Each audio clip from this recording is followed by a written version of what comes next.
লৈছো। আহকচোন চাওঁ এতিয়া মোৰ ভণ্টিয়ে কেনেদৰে সহজ উপায়েৰে মেগী প্ৰস্তুত কৰে।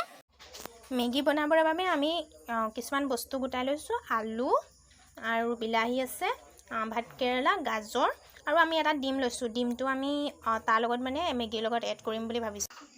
মছলাৰ বাবে আমি বেছি বস্তু লোৱা নাই, পিঁয়াজ, নহৰু আৰু জলকীয়া লৈছোঁ।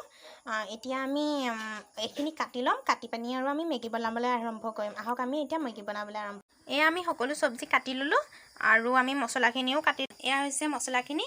এতিয়া আমি বনাবলৈ আৰু আৰম্ভ কৰিম। এয়া আমি বনাবলৈ আৰম্ভ কৰিছোঁ। তেল দিয়া হৈছে। এয়া আমি পিঁয়াজ, নহৰু এইখিনি তেলত দিছোঁ। এইখিনি ফ্ৰাই কৰিম ভালকৈ। এইখিনি ফ্ৰাই হৈ গৈছে। এতিয়া আমি চব্জি দিম। আলু, ভাতকেৰেলা আৰু গাজৰখিনি দি দিম আৰু বিলাহীখিনি আমি অলপ পাছত দিম। এতিয়া আমি এইখিনি ভালকৈ ফ্ৰাই কৰিম। এয়া আমি নিমখ দিছোঁ। ইয়াতে এতিয়া হালধিও অলপ দি দিম। তাৰপিছত আমি ইয়াক ভালদৰে ফ্ৰাই কৰিম। অলপ পাছত আকৌ বিলাহী দি দিম। তাৰপিছত আমি আৰু মেগী বনটো ভালদৰে বনাম, চাই থাকক।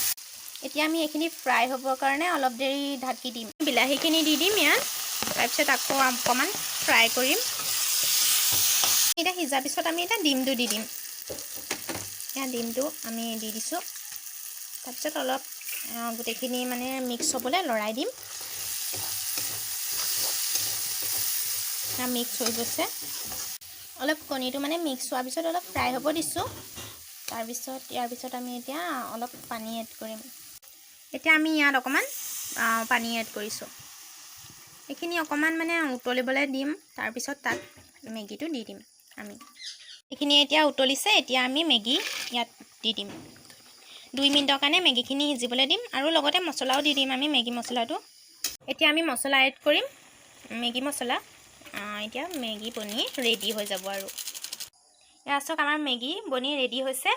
ইয়াৰ গোন্ধটো ইমান মানে ভাল আহিছে নহয়, আৰু খাবলৈও বহুত টেষ্টি হৈছে। আপোনালোকেও এনেদৰে ঘৰত এবাৰ মেগী বনাই ট্ৰাই কৰি চাব। এনেদৰে সহজ পদ্ধতিৰে এবাৰ আপোনালোকে ঘৰত মেগী প্ৰস্তুত কৰি চাবচোন। এনেওতো আমি মেগী খাই ভালে পাওঁ আৰু সৰু ল'ৰা-ছোৱালীয়েওতো ভালে পায়। সেইকাৰণে আপোনালোকে নিজৰ ঘৰত এবাৰ এনেদৰে মেগী প্ৰস্তুত কৰি সকলোৰে লগত উপভোগ কৰি চাব। তেতিয়াহ'লে আপোনালোকৰ আমাৰ এই ভিডিঅ'টো চাই কেনেকুৱা লাগিল? যদি ভাল লাগিল, like, share, comment and subscribe কৰিব আৰু লগতে কাষত থকা বেল আইকনটো দবাই দিব। তেতিয়াহে আমি আৰু নতুন নতুন ভিডিঅ' বনাবলৈ উৎসাহ